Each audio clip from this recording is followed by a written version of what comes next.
New Thought Media Network.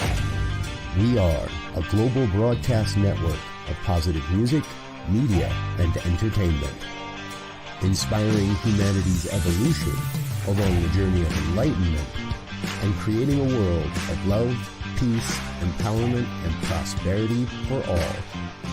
New Thought Media Network. Positively inspiring.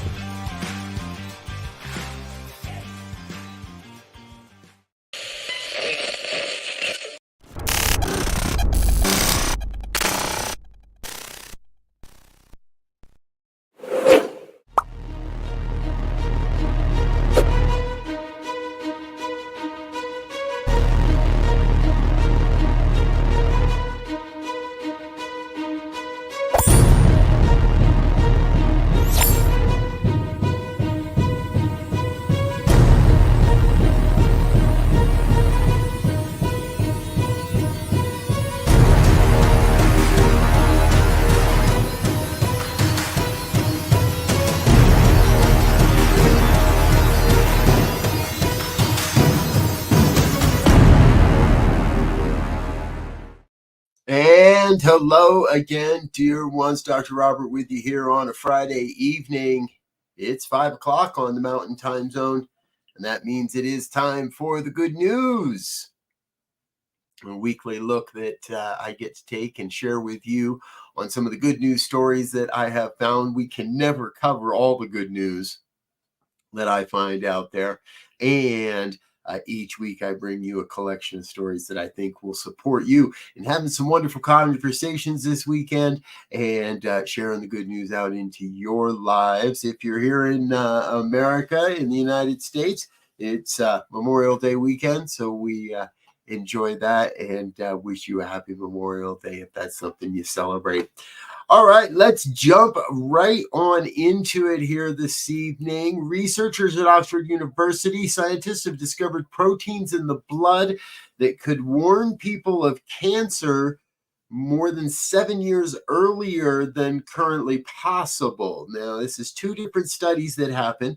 In these two studies, researchers identified 618 protein links to 19 different types of cancer, including 107 proteins in a group of people whose blood was collected at least 7 years prior to diagnosis, which means 7 years earlier than detected. These folks had this, we could see this in their blood. The research team discovered that the proteins could be involved in the very earliest stages of cancer when the disease could be prevented. The team believes the breakthrough could not only help treat the disease at an earlier stage, but help prevent it altogether. Now, they used a powerful technique called proteomics, which allows them to analyze a large set of proteins in tissue samples at a single point in time to see how they interact with each other and find any important differences in proteins and their different tissue samples. In the first study, scientists analyzed blood samples taken from more than 44,000 British people, including more than 4,900 people who were subsequently diagnosed with cancer. In the second study, the team looked at a genetic data from more than 300,000 cancer cases to do a deep dive into which blood proteins were involved in cancer development and could be targeted by new treatments. They found 40 in all. And are now working to identify how they might develop treatments for those. Now, folks, I love hearing how the technology, how science is evolving and expanding and growing and continuing to learn and become more of what it's always been. I see that same aspect happening with spirituality. We keep meeting that side by side. I love being able to highlight these type of stories. Hey, we do get most of our good news stories over at thegoodnewsnetwork.org. I encourage you to take a visit over there and give them some love and attention they so greatly deserve. They do a great job of curating good news stories and are one of my primary sources for good news in the world. Please check them out. And if you have a good news story you'd like to share, or perhaps you'd like to be a guest on the Good News one Friday evening, please send us an email, goodnews@ntmedia.org. All right, back into it. Scientists in Washington College have found a very exciting experience. It seems that they have always known they had a large group of ground nesting bees on one part of their campus, and no one paid an awful lot of attention to it. Recently, however, they have identified at least 5 different species, all using the same area, and that is what sparked researchers to wake up a little bit. The section of the college green located in front of the east and middle halls is a hot spot for vital pollinators, ground nesting mining bees. And recently, thanks to the keen eye of a love of insects, photographer Pamela Cowart Rickman realized the area had multiple species hanging out. This provides a really unique opportunity to study these bees and how they are interacting as one. She also said, now this is from the studio, we also always talk about providing plants to support native bees and other pollinators, but we rarely think about providing adequate nesting habitat for their survival. These native bees provide beneficial pollination to fruiting trees and plants, not only on the campus, but in the surrounding community. The researcher dedicates a lot of extra time to photograph and document what's happening here. What a cool story. I just love, we do talk about giving space to the bees to come back, and a lot of that requires habitat as well. And what a good news story. I love how things happen. Hey, one of the things we talk about a lot here on this program, and we have since the earliest days, is how nature in various ways it ebbs and flows in its recovery from abuses, and some of that was tied to everything slowing down with the pandemic. However, other things are not. Here's another win. We've reported on these types of stories before. Rats had been eradicated from Tomlin Island about 18 years ago. This is a small piece of island off the coast of Madagascar. It is once again being considered a thriving colony of seabirds. Now, throughout history, Europeans brought rats and rabbits on board their ships, and they ended up on these delicate, pristine island ecosystems. This small, just 1 square kilometer of land, Tomlin Island, is now home to thousands of breeding pairs of 7 different species, including the mouse and red-footed boobies. By 2013, these 2 species had doubled in number from the precarious lows of 2004. In subsequent years, we also have seen increase in white terns, brown nudies, sooty terns, wedge-tailed shearwaters, and lesser oddities. Don't know who names birds, but we need to work on that a little bit. However, experts are saying in terms of conservation, it is a wonderful success. I would have to agree. What a great success that is for nature. And hey, here's an even bigger success for nature. OMG. We want to introduce you to Alok Shukla. He is the founder of Save Hesteo Aranio Resistance Committee. What this is all about is that he is saving land from coal mining in India. Now, as part of the Modi regime's push for a developing economical dominant India, power generation of every sort is being installed in huge quantities. The state government has been investigating 21 proposed coal mining blocks across 445,000 acres of biodiverse forests that provide crucial natural resources to the area's 15,000 indigenous people. Alok took his message directly to the legislature, reminding them through news media coverage of their obligation to India's constitution, which enshrines protection for tribal people in the environments they require to continue their traditional livelihoods. Now, the forest we're talking about is one of the most biodiverse in the country. And Shulak worked closely with some 15,000 members of tribal groups in the forest, beginning with a proposal to create a single protected area called Lemru Elephant Reserve. Now, this would protect elephant migration corridors and cancel 3 of the 21 mining proposals. Now, the company also began a 160-mile protest march down a national highway, and they hadn't even crossed the halfway mark when news reached them that not only was the Elephant Reserve idea unanimously agreed upon, but every existing coal mining proposal had been rejected by the state legislature, and all licenses would be canceled. Shulak shares the 2024 Goldman Environmental Prize with 5 other winners from Brazil, the U.S., South Africa, Australia, and Spain. Congratulations, sir. Good work. Sometimes it takes an effort, and Alok put in that effort. Again, thank you, sir, for being on the planet and doing what you're doing. Hey, folks, we're going to take a real quick break, let a couple of our sponsors say hello, and let me have just a sip of water. But we got more good news coming in just a moment after the break. Please don't go away. Stay with us. We'll be right back on the New Thought Media Network.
The New Thought Men's community proudly presents New Thought Men's Summit, Foundations, an online conference, September 22nd through 27th. Register today at www.newthoughtmens.community, featuring 22 New Thought speakers, ministers, and visionaries, sharing their wisdom of modern spiritual masculinity. New Thought Men's community, empowering wholeness, centered in spiritual living. Yes, and we're back with more of the good news here on the New Thought Media Network. Thanks for joining us and sharing a part of your Friday evening. Or if you're watching this at another time, whatever day and time it is, thanks for checking out what we're sharing here on the good news. In a story that we have been following over the last couple of years, an ambitious plan to rewild 2,000 southern white rhinos in secured protected areas in Africa over the next 10 years has officially begun, with 40 of the majestic beasts are on their way to their new home in the Munywana Conservation in Zululand, South Africa. It's the first relocation of a continent-wide effort organized by African Parks called Rhino Rewild, and follows the recent acquisition of 2,000 southern white rhinos that had been privately owned by a multimillionaire who dreamed of keeping them in a preserve for the purpose of harvesting their horns to flood the illegal rhino horn trade and crash the price to disincentivize poaching. Now, the government decided that that wasn't going to work for them, and in the final court case, that has all been struck down, and therefore the rhinos are being donated to the Conservancy and brought back out into the wild. Their new home has a historic foundation. In 2007, over 20,000 acres of land were returned to its ancestral owners, and various indigenous communities as part of South Africa's land restitution process. Now, both those communities requested that the land continue to be kept under Conservancy. And through this legacy, the Conservancy now has just about 80,000 acres in reserve, held through a collaboration of community and private land ownerships. The millionaire breeder lost his case 2,000 rhinos were donated to be rewild, and it represents about 15% of the remaining wild population of southern white rhinos. We're doing good work, folks. We're doing good work to bring the rhinos back up. I didn't have the picture up. There it is. There's your picture of the rhinos. My apologies. All right, and here's another story that we've been following. Now, you might remember this one because it wasn't all that long ago. Earlier this year, a bus driver in Louisville, Kentucky, noticed that a young man named Levi, there we go, had a pajama problem and didn't have any pajamas for pajama day. Mr. Farish ran and purchased some pajamas, brought him back, and made sure he got to the young man. Well, this started a viral recognition, and a lot of people started to find out about it. And this past week, the ripple effect continues. EJ's PJs, an organization founded by Patricia Pogge in Long Island, New York, made a significant journey, traveling nearly 800 miles to Englehart Elementary. Partnering with Toys for Tots, they brought enough pajamas for all 300 students at the school. No, everybody got pajamas. Patricia, she started EJ's PJs with the mission to provide pajamas to children in need, praised Farish for embodying the spirit of her cause. Once she caught on to what Farish had done, she knew she had to get involved. She said, quote, "We want all of the Englehart Elementary School to have pajamas, and we don't want any of the kids to ever have the circumstance like little Levi had." What a pajama party, eh, folks? One small act of kindness, and we never know what the ripple effects might be in our lives. I just love these good news stories. And here's another one, and this one is happening in a way you might not expect in boxing. 21-year-old Bailey Greetham Clark is helping elderly folk in senior homes stay fit with boxing lessons, elevating both the fun and the focus. Now, back when he was 17, he was asked to speak at a daycare center for adults with educational needs. After his experience, Bailey realized that people from vulnerable groups do not have the access to sport and fitness as others do. So he started a well-being company called Be Great Fitness. He now travels throughout England, making fitness and sports accessible to schools, hospitals, community centers, and senior care homes. Now, especially during the COVID-19 lockdowns, the youth from Grimsby realized that these groups needed help, and pretty quickly. Coming out of the pandemic, we thought it was essential to bring fitness to them, especially to spread some cheer and cheer. Sports and exercise cheer people up. We make jokes and have a laugh with everyone, and we make their day better. Well, success has been assured for Bailey. He now takes his fitness classes into 20 to 30 different care homes and guiding residents through 1-hour sessions. Everything from simple boxing drills to high hand-eye coordination. I just wonder, folks, does this lead to a retirees boxing club? We never know. We might see some people duking it out in their older years. Congratulations, sir. Thank you so much for being a part of the good news that's happening in America. We're going to take one more break, folks. Let just a little bit more of our sponsorship say hello, but we will be back with more of the good news after this. Stay tuned. We still have our hero of the week coming up. Please help us say thank you to our organizational sponsors, including the Hefferland Foundation, Affiliated New Thought Network, International New Thought Alliance, Science of Mind Archives and Library Foundation, Center for Spiritual Living Denver, Center for Spiritual Living Midtown, New Thought Philadelphia, Planned Happiness Institute, Summit Center for Spiritual Living, One Heart Retreats, Center for Spiritual Living on the Lake, Unity Kitchener, Unity Spiritual Center, Ottawa, Om Center for Spiritual Living, Satya Center, Begin Within Ministries, Center for Spiritual Living North Jersey, Unity of Savannah, and the Center for Spiritual Living Seattle, as well as all of our individual donors. Thank you for being part of the New Thought Media Network. Please like, share, and subscribe. New Thought Media Network, positively inspiring.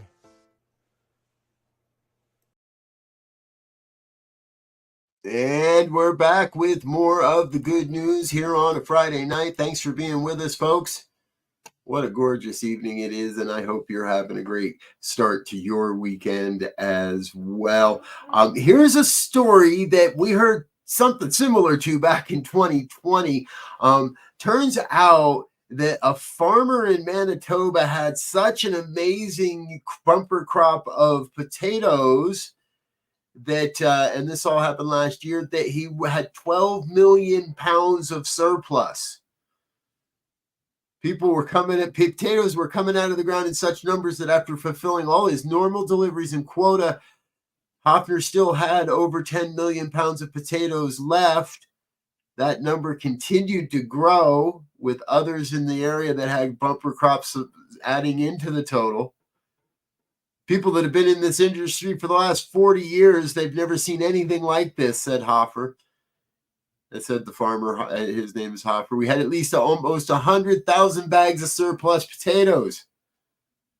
We had a few options, including leaving them to rot as fertilizer, turning them into animal feed, or selling at a tiny profit, or even a loss in such a flush market. In the end, Hofner followed his heart and resolved to give them all away. In his email inbox, he saw a letter from an industry group, Keystone Potato Producers Association, which happened to be spotlighting the work of a U.S. food charity outfit, FarmLink Project. Now, FarmLink arose from the government-enforced business closures and supply chain disruptions during the pandemic and was responsible for connecting farms with surplus food with food banks cut off from usual deliveries. This is where we first heard of FarmLink. Since 2020, they've rescued around 100 million pounds of food from going to waste on farms and distributing it to food banks across North America. 12 million. What a great story. I love this, folks. There is no need. There is no lack. There is an abundance, and there is more than enough for everything, and we've just got to know how to move it around. Good news. Hey, check this story out, because if you're a dog lover, and I never used to be, but I've grown into being one. As a dog lover, this is an amazing story. A helicopter pilot in Australia recently found a man's missing dog in the outback in what the owner called a needle in a haystack rescue.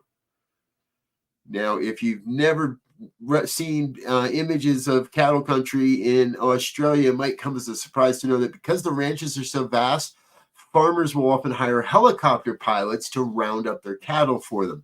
In late April, pilot Jack Poplowski got a different sort of a call. A man had lost a dog and was desperate for help. Jamie Rooney was driving along in a remote part of West Australia's Pilbara region near the town of Newman, and coming across the large creek, he thought he'd let his dog Rocky go for a swim to cool off. The American Staffordshire Terrier was all too happy for the opportunity, but within a minute, he was out of sight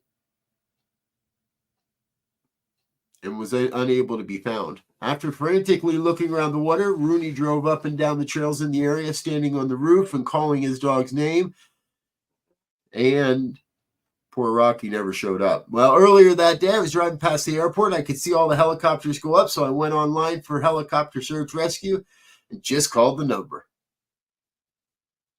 A pilot who was sent out was able to find Rocky's tracks and track him back to his location. That's Rocky in taking another helicopter ride there. And Rocky's home safe. Gotta love these stories, folks. We've got one more, and then our hero of the week. And this first one was a close runner-up for hero of the week. I want to introduce you to Lillian Orlick. Lillian Orlick. She is still serving the students of a Virginia school system where she taught for 67 years. She retired at the age of 89 and made her transition last year. In her will, she left the Virginia school system $1 million bequeath. Known as Ms. O by generations of students, Lillian passed away on March 7th. Within a month, employees at Prince William County Schools learned the news of her generous donation. Now, some might be surprised that a high school teacher could save $1 million, but she had never married or had children, and friends say she lived a very frugal lifestyle. She spent most of her career at Osborne High School in Manassas and Osborne Park High School in the county outside of Washington, D.C. By the time she retired, the students and her colleagues had become her family. The $1 million donation was paid to Spark, the educational foundation for the PW County Schools. It would be used to expand a scholarship and set up with a scholarship that was set up with Spark after retiring 6 years ago. She had already benefited dozens of students who received cash grants for college through the Spark Foundation. Lillian Ulrich's devotion to this community is unprecedented because she dedicated her life's work over the course of the last 3/4 of a century, investing in our future leaders.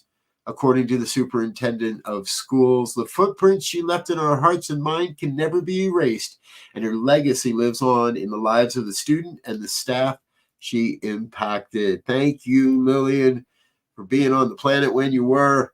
You will be missed, and you have made a difference, dear one. Thank you so much. And that leads us, folks, to our heroes of the week.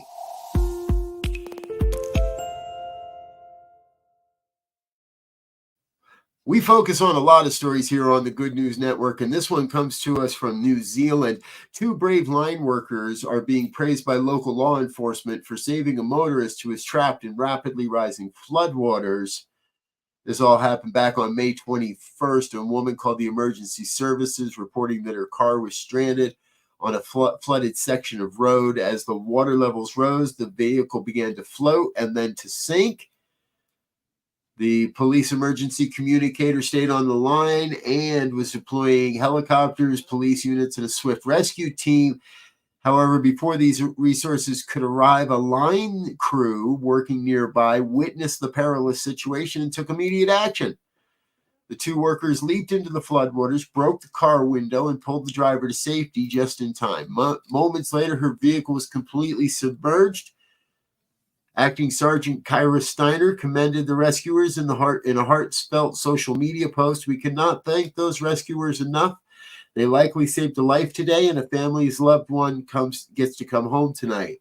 Had they not been there, it quickly could have gone the wrong way. Myself and other officers who attended, as well as the woman they rescued, would like to say a massive thank you to those workers for their efforts today. They were very humble and downplayed their efforts when retelling the story. They put themselves at risk to save a stranger who will be forever grateful." In what I think is a New Zealand tradition, neither of the workers were named, and I was unable to find any pictures of them on the internet as well. But we want to say thank you, gentlemen.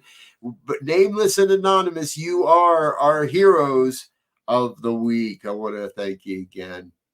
All right, folks, that's what I've got time for here today on the New Thought Media Network. Thanks for being a part of what we're doing. Thanks for your donations. Thanks for helping us share this fine message out across the world and into all those TV sets, all those computers, everywhere somebody's watching. And this all makes a difference. We want to thank you for being a part of what we do. We'll be back with this show again next week, 5 p.m. Mountain Time on Friday night. Stay tuned. In just a half an hour, Reverend Michael Mangus has a great interview with D.E. Polk on his show, The Fireside Chat. That starts at 6, The Fireside Chat with Reverend Michael Mangus and his special guest this evening, Reverend D.E. Polk out of Atlanta. I'm Robert. I'm out of here. I love you. I think you're amazing, and I can't wait to be with you again. Until then, however, I wish you peace and richest blessings.